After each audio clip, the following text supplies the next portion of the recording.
Olá pessoal, tudo bem? Hoje a gente vai ver um pouquinho sobre o percevejo. Os percevejos são da subfamília dos triatomíneos. E a gente vai conhecer alguns triatomíneos, como o nome aí mais popular aqui no Brasil, como barbeiro, chupão, chupança, fincão, bicudo, percevejão, bicho de parede preto, e assim, um monte aí de nome de tipos aí de percevejo, que é chamado. Enfim, a gente tem aí todos esses, triatomíneos, sendo aí partes da mesma subfamília. Então a gente vai ver um pouquinho sobre esse percevejo.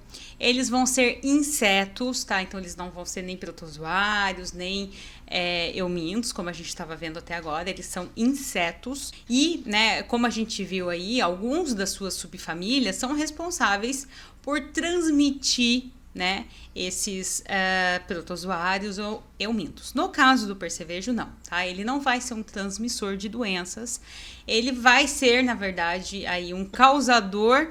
A sua picada ela vai trazer alguns sintomas, mas nada, referente a uma infecção aí, trazida aí de alguns outros parasitas que poderiam ter ficado aí nesse momento da picada no nosso organismo, Então, no caso aqui, esses insetos vão ter esse aparelho bucal do tipo picador-sugador. Então, eles vão picar essa região, da pele do indivíduo, do animal, do humano, enfim, para conseguir, então, sugar esse alimento, que seria, no caso aí, o sangue, Eles vão ter 3 tipos de forma alimentar. Nós vamos ter o fitófago, que ele vai se alimentar da seiva do vegetal. Nós vamos ter o predador, que vai se alimentar do sangue dos invertebrados. E o hematófago, que vai se alimentar somente do sangue dos vertebrados, certo? Essa forma em que eles vão se alimentar tem muito a ver com essa forma, de segmento aí do seu aparelho bucal, conforme ele vai conseguir fazer essa abocanhadura, desse indivíduo que ele está atacando, ou no caso, os vegetais. Então aqui na forma da figura A, da B e da C, a gente consegue ver, essa morfologia, do aparelho bucal desse percevejo, diferente, a gente consegue ver a diferença. Na figura A, a gente vê um fitófago, que ele vai então ter todo esse aparelho para conseguir, se alimentar de vegetais. Na B, a gente tem o predador, que ele vai ter todo esse aparelho aqui para conseguir se alimentar dos invertebrados. E a C, esse aparelho bucal vai ser o suficiente para ele conseguir se alimentar dos vertebrados. Os percevejos, eles são mais comumente encontrados nos países desenvolvidos, mas a gente pode ver aí eles afetando aí várias partes aí de todo o mundo, tá? Eles são mais encontrados em climas temperados, mas a gente vai ver que eles têm, uma boa, eles suportam uma boa quantidade de queda de temperatura e também altas temperaturas, tá? Eles são bem resistentes. A gente vai ver 2 tipos, tá? Mais comumente afetando os seres humanos. A gente vai ter aí vários tipos de espécies, certo?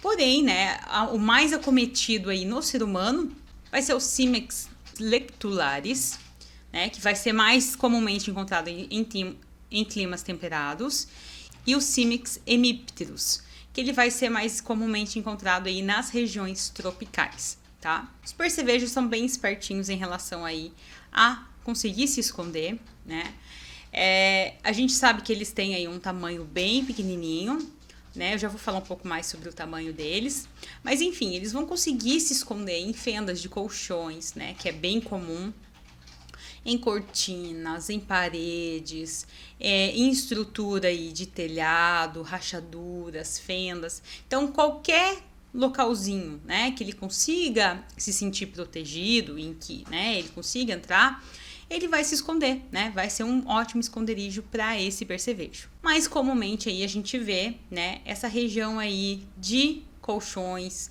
roupa de cama, É bem comum eles entre essas fibras aí de tecido, para que, no momento noturno aí eles consigam se alimentar, do ser humano. E esse ciclo de alimentação, ele vai ser completo no período de 5 a 10 minutos desse percevejo se alimentando, né, desse ser humano ou desse animal. Então, como eu falei, ele é bem pequeno, ele vai ter uma estrutura aí de 5 a 7 milímetros, então ele é bem pequenininho, né? A gente consegue visualizar ele a olho nu, porém, né, muitas vezes a gente não enxerga. Por quê? Porque ele se esconde, né? Então ele vai se esconder, geralmente aí no período diurno, né, ele vai se esconder, e no período aí noturno, que ele sabe que, né, é um momento aí que, né, a pessoa vai estar ali na cama, né, ele vai se alimentar tranquilamente, sem nenhuma interrupção, nenhum problema nenhum, né? Então, querendo ou não, né, vai ser um horário propício para ele se alimentar. Então, alguns dizem, deixa a luz acesa que ele não vai se alimentar de você à noite. Não é eficaz, né? Ele vai ter a percepção de que, né, ele vai ter essa sensação de, são atraídos pelo calor, né? Como tá aqui, ó, são atraídos pelo calor, pelo dióxido de carbono, né, que a gente expele ao respirar. Então, eles vão perceber, né, toda essa sensação, vão ser atraídos por isso, e aí sim eles vão, né, se alimentar dessas pessoas. Então, não tem a ver com essa luz, mas sim com essa percepção de calor e do gás carbônico. Então, como eu falei, eles são bem resistentes, né? Eles gostam de locais temperados, de locais tropicais, porém, né, eles vão aguentar aí até menos 10 graus Celsius, né? E até 45 graus. Então, colocar, por exemplo, roupa de cama, deixar colchão no sol, isso não vai adiantar, não é o suficiente para matar um percevejo, porque ele é bem persistente, teria que estar fazendo, por exemplo, mais de 50 graus, para aí então esse percevejo começar a sentir alguma coisa e poder aí, né, morrer. Mas é bem menos comum isso acontecer, tá? Então dizer que percevejo só vai encontrar em locais sujos? Não. Ele pode ser encontrado também em locais limpos e quanto luxos. Aonde ele conseguir se esconder, ele vai estar localizando. Então ele não é atraído pela sujeira. Ele é atraído pelo calor, por uma fonte de alimentação, e conforme, né, esses animais vão se reproduzindo, né, vai tendo uma infestação naquele ambiente, né? Então não é que a pessoa não cuida, né, simplesmente uma infestação tão grande, né, que a pessoa não tem controle do que está dentro daquele colchão, né, o que está nas fendas, no telhado, enfim. Né? Pode ser vários lugares aí da casa que eles vão se reproduzindo, e a pessoa não tem ciência porque eles se escondem. Então, o que acontece quando eles picam, né, o ser humano aqui?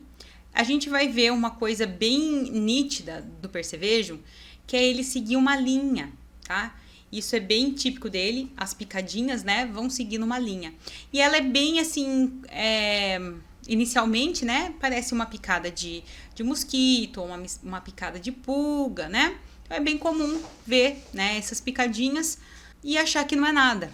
O porém, né, algumas pessoas podem ser um pouco mais assintomáticas, ou a infestação é tão grande, né, que o indivíduo acaba chegando nesse estilo aqui, né, ó, cheio de manchas, né, de bolhas, né, ó, a mãozinha do nenê cheia de bolinha, e a gente vê essas marcas, né.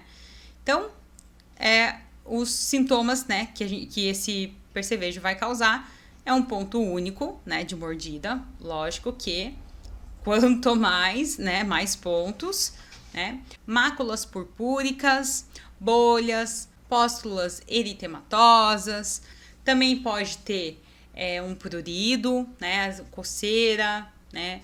E a coceira é bem típico, né? A pessoa coça, essa vermelhidão, essa irritação, né, na pele, né, que é causada. Então é bem comum isso acontecer, né, quando se tem muita infestação ou quando esse indivíduo é um pouco mais sensível. O diagnóstico ele vai ser feito através, né, do exame clínico do médico, então ele vai visualizar a picada e vai identificar, né?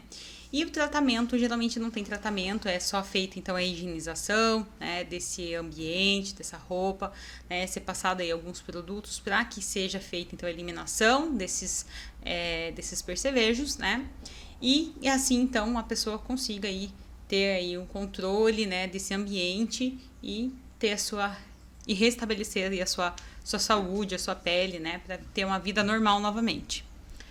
Então, pessoal, essa foi a nossa aula de hoje. Qualquer dúvida, deixa aqui nos comentários que eu vou estar aqui agora para esclarecer para vocês. Até breve!